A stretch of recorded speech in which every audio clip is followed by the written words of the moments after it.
It's Monday afternoon. நாங்கள் இப்போ திருநெல்வேலி வந்து கிளம்பி போகிறோம். சித்தி வீட்டுக்கு போகிறதுக்காக பிளான் பண்ணி கிளம்பி போயிட்டுருக்கோம்.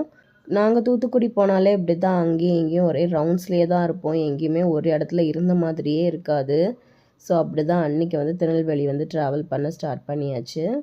இப்போல்லாம் சிண்டு வந்து அழகாக பின்னாடி சீட்டில் வந்து அவளே உட்காந்துட்டு வரா. இந்த டைம் வந்து குட்டியத்தை வந்து அவளுக்கு இந்த மாதிரி கலர் பண்ணுறதுக்கு எல்லாம் வாங்கி கொடுத்துருந்தாங்க. ஸோ அதை எங்கே போனாலும் எடுத்துகிட்டு தான் போகிறா. ஸோ அதை வச்சு அழகாக கலர் பண்ணிவிட்டு பின்னாடி உட்காந்துட்டு வந்துட்டு இருந்தா. இப்போ திருநெல்வேலி வந்து ரீச் ஆகிட்டோம். அவங்க கொஞ்சம் நேரம் டைம் ஸ்பெண்ட் பண்ணிவிட்டு தென் நாங்கள் நைட்டு வந்து தூத்துக்குடி கிளம்பி வந்துட்டோம். தூத்துக்குடி வந்ததும் பரோட்டா சுக்காலாம் வச்சு சாப்பிட்டாச்சு. சாப்பிட்டுட்டு அப்படி வீட்டுக்கு வந்தாச்சு. நாங்கள் வந்து சண்டேயே கிளம்புற மாதிரி இருந்தது. தென் சித்தி வீட்டுக்கு போகிறதுனால ஒரு நாள் எக்ஸ்டெண்ட் பண்ணோம். தென் வந்து ஹஸ்பண்ட்க்கு கொஞ்சம் ஃபீவர் ஆகிடுச்சு. ஸோ 2 நாள் கழித்து தான் கிளம்புற மாதிரி இருந்தது. ஸோ வெனஸ்டே தான் நாங்கள் ஊர்லேருந்து கோயம்புத்தூர் வந்து கிளம்பி வந்தாச்சு.